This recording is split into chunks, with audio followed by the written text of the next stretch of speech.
आत्मदेव नाम का एक ब्राह्मण था और धुंधली उसकी पत्नी थी। वो बड़ी कर्कशा थी, सुंदर थी, बकवादी थी, अड़ जाती थी किसी बात पर, बहुत संपन्न थी, कृपण थी, बहुत सारे गुण उसके हैं, बकबक बहुत करती थी।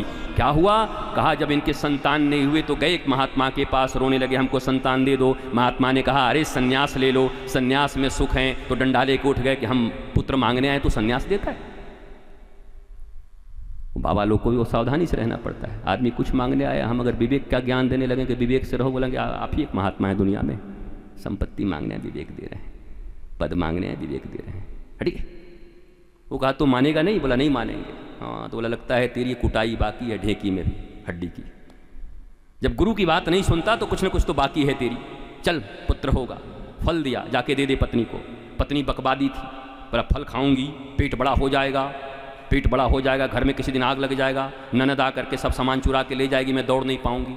ये बकवादी लोग ऐसे ही सोचते। अच्छा तुम बड़ा हंस रहे होगे कि ऐसा भी कोई सोचता होगा। जरा अपने बारे में सोच के देखो ना, दिन रात क्या सोचते रहते, कहाँ उलझे हुए हो, किस बात पे परेशान हो, किस बात पे हैरान हो, किस बात का है गम। खुद ही जरा सोचो, कई बार सोच के देखोगे हे भगवान कैसी कैसी बात सोच के हम परेशान हैं। जिंदगी इतनी हसीन है, जिंदगी इतना रंगीन है, नंद नंदन की तरह, श्याम सुंदर की तरह, मोर पंख की तरह, पर हम सादे बने हुए, आधे बने हुए, रो रहे हैं। क्या हुआ? 12 साल पहले मेरी सास ने चाय नहीं दिए तो गाली दी थी, मैं आज तक नहीं भूली हूं। 12 साल पहले सास की गाली तुझे याद है? तो चलती फिरती मुर्दा है तू। कमाल है, कैसी कैसी चीजें लोगों को याद रहती। मैं तो पंकज जी भूल जाता, और लोग कहते हैं भूलेंगे नहीं। आप डांटते रोज हैं लोगों को, भूल जाते होंगे। आप जरा डांट खा के भूलो तब तो जाने। हम तो डांट छोड़ो, हमको तो लोगों ने काट दिया फिर भी हम भूल गए। हम वो स्मरण करने के लिए नहीं है। स्मरण के योग्य श्री कृष्ण है, स्मरण के योग्य हमारी आत्मा है, स्मरण के योग्य ज्ञान है, भक्ति है। हम ऐसे मूल्यहीन चीजों का स्मरण क्यों करें जब इतना महत्वपूर्ण चीज हमारे पास है? हम इसकी उसकी सुरक्षा क्यों करते ही चलें जब हमारे पास कोहिनूर हीरा हो? तो श्री कृष्ण हमारे लिए, श्री गुरु की वाणी हमारे लिए कोहिनूर से भी करोड़ों गुना ऊपर है। हम उसकी रक्षा में लगे हैं। कहाँ किसकी गाली याद रखें, किसकी ताली याद रखें, किसका मार याद रखें, किसका अपमान याद रखें, किसका सम्मान याद रखें। अगर इसमें फंस गए तो श्री कृष्ण भूल जाएगा, मेरे गुरु मुझसे भूल जाएंगे। धुंधली ने इतना इतना सोचा, सोचने के बाद वो फल दिया उनको। उसने दे दिया गाय को, गाय ने खाया फल, उससे पैदा हो गए गोकर्ण। और उसके पहले अपनी बहन के घर में एक बेटा होना था, इसको पैसा दे करके बोला तुम तकिया बांध के रख लो पेट में, और तुम्हारा ये जो आत्मदेव है, नामई का आत्मदेव है, 1 नंबर का मूर्ख है, नाम है आत्मदेव। और मूर्ख इतना कि बेटा के लिए परेशान है, हैरान है। तकिया बांध के पत्नी थी, पता ही नहीं चला बेचारे को। उसके बाद मामला सब गड़बड़ हो गया। अपनी बहन की बेटी को ले आया, बेटे को ले आया जन्म दे करके। उधर गऊ ने भी एक बच्चे को जन्म दिया। तो इस माँ ने कहा कि बेटे का नाम हम रखेंगे, इसमें ज़्यादा हिस्सा हमारा है। बोला क्या रखेगी? बोला धुंधकारी। माँ का नाम धुंधली, बेटे का नाम धुंधकारी। अस्पष्ट, जहां सब कुछ अस्पष्ट हो उसका नाम है धुंधली और धुंधकारी। अब ये सब वेदांत की बातें, इन सब से ये प्रतीक है, जरा सीखो इनसे।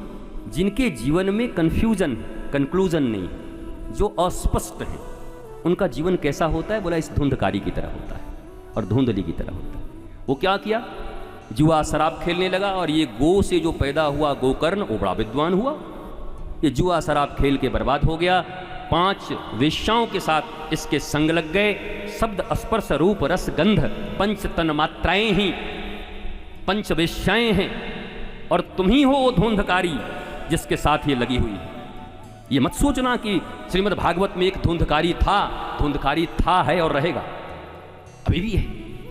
हर व्यक्ति के भीतर में धुंधकारी है। बोला दुर्योधन मर गया, खाक मर गया दुर्योधन। दुर्योधन वो है जो भरी सभा में अपने ही घर की बहू को नंगा करना चाहता है, कपड़े खींचता है, पर उनकी मां जब कहती है कि नंगे होकर मेरे सामने आ जाना, मैं देखकर तुझे वज्र का बना दूंगी, तो लंगोटा पहन के जाता है। दूसरे के फटे में उंगली डाल करके उसके कपड़े को फाड़ देने वाले का नाम ही दुर्योधन है। अब तुम मुझे बताओ कि दुर्योधन मर गया कि अभी भी बचा हुआ है? घर घर दुर्योधन है, कहां कहां खोजोगे? अपना तो नंगापना भी याद नहीं रहता, और किसी की इतनी सी बुराई लेकर इतना उसके पीछे पड़ जाते हैं। संतों के पीछे, महंतों के पीछे, महात्माओं के पीछे, सज्जनों के पीछे, ईमानदारों के पीछे लोग ऐसे पड़ते हैं इतनी सी कालिमा को लेकर के। अरे जरा एक बार खुद को भी देख लेना, देखोगे तो ऊपर से नीचे तक काले नजर आते हो। भला सूप कुछ बोले तो बोले, चलनी भी बोल रही है जिसमें छेद ही छेद है। आप यहां निंदा के लिए नहीं आए, आप सदैव ईश्वर की प्रशंसा करो और सिया राम मैं सब जग जानी, करहूं प्रणाम जोरी जग पानी।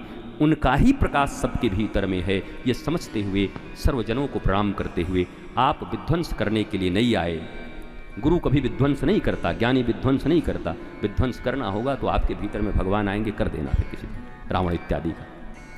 पर तब तक ज्ञान पर चलो, गोविंद की अवहेलना मत करो। पंच तन्मात्राओं ने मार दिया इसको, पंच विश्वाओं ने मार दिया इसको। शब्द, स्पर्श, रूप, रस, गंध, ये 5 विषयाएं सबके साथ हैं साहब, यही हमें मार रही हैं रोज। तो अंधकारी को भी मार दिया, भूत बन गया, प्रेत बन गया। गोकर्ण जी जब वापस आए तो देखा प्रेत डोल रहा इधर से उधर। तो श्रीमद् भागवती कथा प्रेत पीड़ा विनाशिनी, श्रीमद् भागवत की कथा मात्र से ही प्रेत की पीड़ा का विनाश होता है। यद्यपि प्रेत व्रेत हम मानते नहीं, लेकिन भागवत जी कहती हैं तो हम मानते हैं कि प्रेत, पर प्रेत कोई जीव जंतु है ऐसा मैं नहीं मानता। प्रेत तुम्हारी वृत्ति है। इन माई आईज आपकी जो वृत्ति है, आप ही प्रेत हैं, खड़े प्रेत। हम वो भूत कहां जाके देखें? तुम्हारे जैसे भूतों को देख करके तो हम बभूत हो गए, इतने बड़े भूत और प्रेत। तो प्रेत पीड़ा विनाशिनी भागवत ज्ञान है, भागवत भक्ति है। जब ज्ञान और भक्ति से व्यक्ति समृद्ध हो जाता है तो उसके भीतर में जितनी भी आसुरी वृत्तियां हैं, प्रेत की वृत्तियां हैं, वो समाप्त हो जाती हैं। और इसी को कहते हैं प्रेत की पीड़ा से मुक्त हो गया वो आदमी। दुनिया में महत्व इतना ही है कि जब किसी भी चीज का महत्व जानोगे तब अपनाओगे। भागवत की महत्ता इतनी है, जीवन के सारे संकट, सारे दुखों को मिटा देने में भागवत की कथा ही समर्थ है। सुखदेव जी का आगमन हो गया। सुखदेव जी ने सबको आशीर्वाद दे दिया कि अब कथा में हर जगह मैं रहूंगा। तो ये पक्का हो गया। सुखदेव जी यहाँ पर हैं। निगम कल्पतरोर्गलितं फलं सुगमुखाद द्रव अमृत संयुतं पिबत भागवतं रसमालयं मुहुरहो रसिका भुवि भावुका निशेषेण अशेषेण गगम्यति इति वेद। निगम, निगम वेद को कहते हैं। भागवत क्या है? बोला वेदों का फल है, रस। तो महाराज जी हम वेदे नहीं पढ़ें, आम खाओगे कि पेड़ ही खा जाओगे? आम के तने में जाके दांत लगा दोगे, दांत टूट जाएगा, कसेला लगेगा। पर जब फल निकल के आए मीठा मीठा, बोला वेद जो नहीं पढ़ सकते, वेद जो नहीं समझ सकते, उनके लिए व्यास जी ने सुंदर मीठा फल, बिना गुठली वाला, गुठली भी नहीं है, रस ही रस है, ऐसा फल निकाल के दिया। श्रीमद् भागवत, भागवत में रस ही रस है।